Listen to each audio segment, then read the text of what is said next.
From Atlanta, Georgia, welcome to Fearfully and Wonderfully Me, a podcast for women on leadership and life skills with Rhea Story. Rhea shares powerful life and leadership principles, helping you maximize your potential and become the woman God created you to be. Hello, everyone. Welcome to today's episode on courageous leadership. Today's episode is like extra special because number one, for two reasons. Number one, it is the 50th episode of Fearfully and Wonderfully Me. So the 50th episode of this podcast series.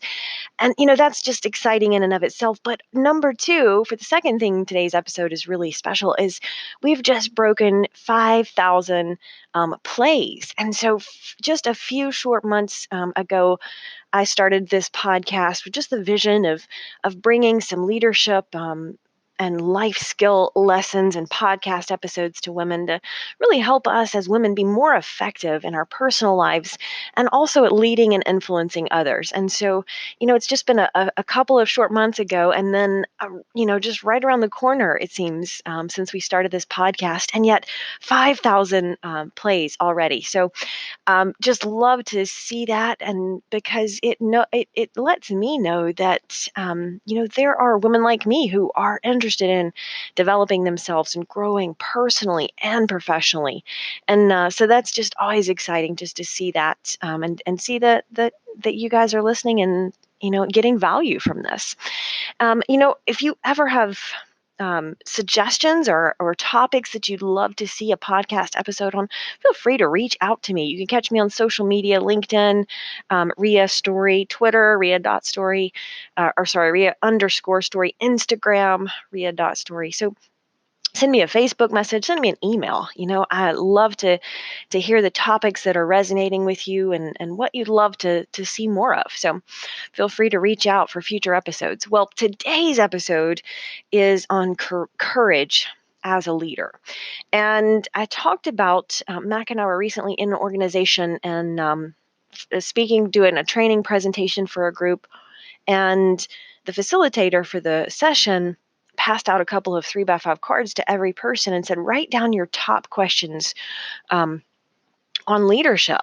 And then they collected the cards up and they just kind of put them to the side. And Mike and I went on and did our speaking. And then after the session, we answered the cards and the questions that they had. So it was pretty cool because we'd covered many of them in the presentation, but they had some really good questions. And one of the questions was how to give yourself enough courage to be a good leader. And I love that because this person asking this question recognizes that leadership does take courage. It's not easy to step up and say, I want to influence people. I want to influence people in a positive way. I'm going to take ownership of helping other people be better people. That takes courage as a leader. And, Dale Carnegie says, courage always comes with the sun. You can conquer almost any fear if you will only make up your mind to do so. For remember, fear doesn't exist anywhere except in your mind. And, a lot of times we think of courage as being brave in the face of adversity or fear. Our heroes are brave. Firefighters are brave. Our military, our veterans are brave. And there's no doubt that takes courage to do those things. But courage is more than that. Courage is also the will to stand up and do the right thing when it's not always the easy thing. I love what Billy Graham has to say, that courage is contagious, he says. When a brave man takes a stand, the spines of others are stiffened. And, that really applies to women, too. Courage isn't not being afraid. Courage is being afraid, but acting anyway, even when it's not the easy thing or the fun thing to do. Courage takes character because, it is having that character to stand up for what's right. And that does take courage because a lot of times standing up for what's right comes at a personal cost. So I love to talk about 3 things that we can do to have more courage as women, and particularly as women and leaders. The first thing that I think is really, and well, what I'd love to just quantify is that we're talking about, fear that is not um, serving us. It's perfectly natural and healthy and normal to be afraid of a poisonous snake, and you should be afraid of a poisonous snake. That's not necessarily fear. It's just recognizing the danger. So I want to be careful that we qualify the difference between recognizing danger and avoiding the situation because it's smart, or having fear. A lot of times we create the fear in our mind that's unreasonable and we build that up. Robert Lee says 85% of what we are afraid of never actually happens. So, three things that I've figured out: that when we feel that fear that we've created in our mind, and it's holding us back from taking action or doing something that we know we want to do or know that we should do, there are three things that I like to think about as steps that we can implement to have more courage. So the first step is identify your fear. When you find yourself not moving forward, stop and take time to think about why that really is. Is it fear of making a mistake, or fear of what other people will think about you, or fear that not everybody's going to agree with that decision? So stop and identify the fear. That's the biggest thing.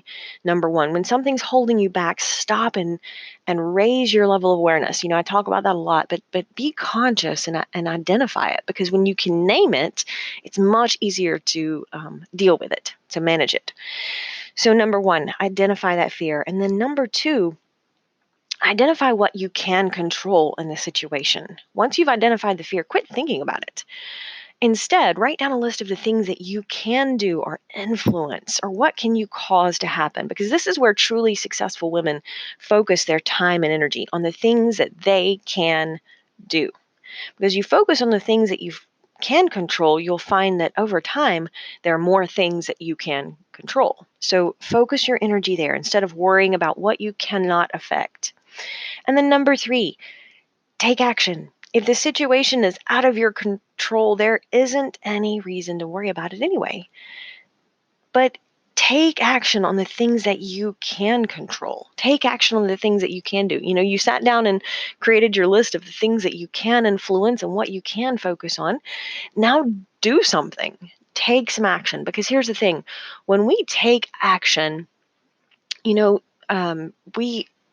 consciously moving forward, even when it's difficult. But even if it's just a little thing, when we take action, we'll feel better, and that helps us build momentum. And it's kind of like movement causes friction, but it takes a little more energy to get the ball rolling, right? If you imagine this giant boulder, it takes a little more energy to get it rolling than it does to keep it going. And just take that first step. Sometimes if we take the first step, we find the second and the third one comes much, much easier.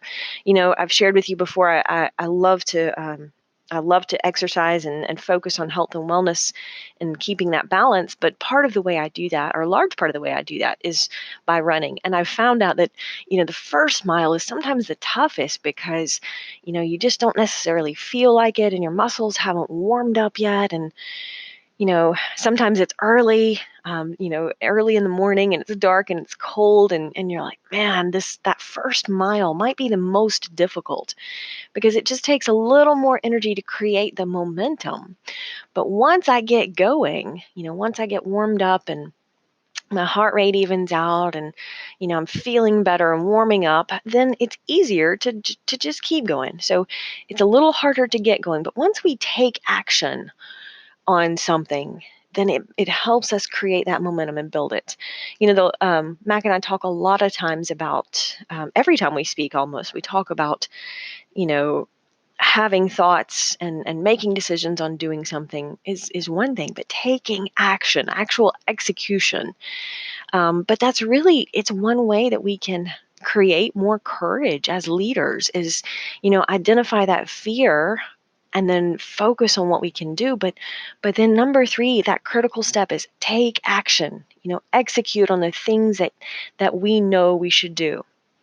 The law of diminishing intent says the longer we wait to do something we know we should take action on, the less likely we are to do it. Right? Once we get that habit of putting something off or dragging it out, or just pushing it to the side, it's the likelihood that we'll actually take action on it goes down drastically.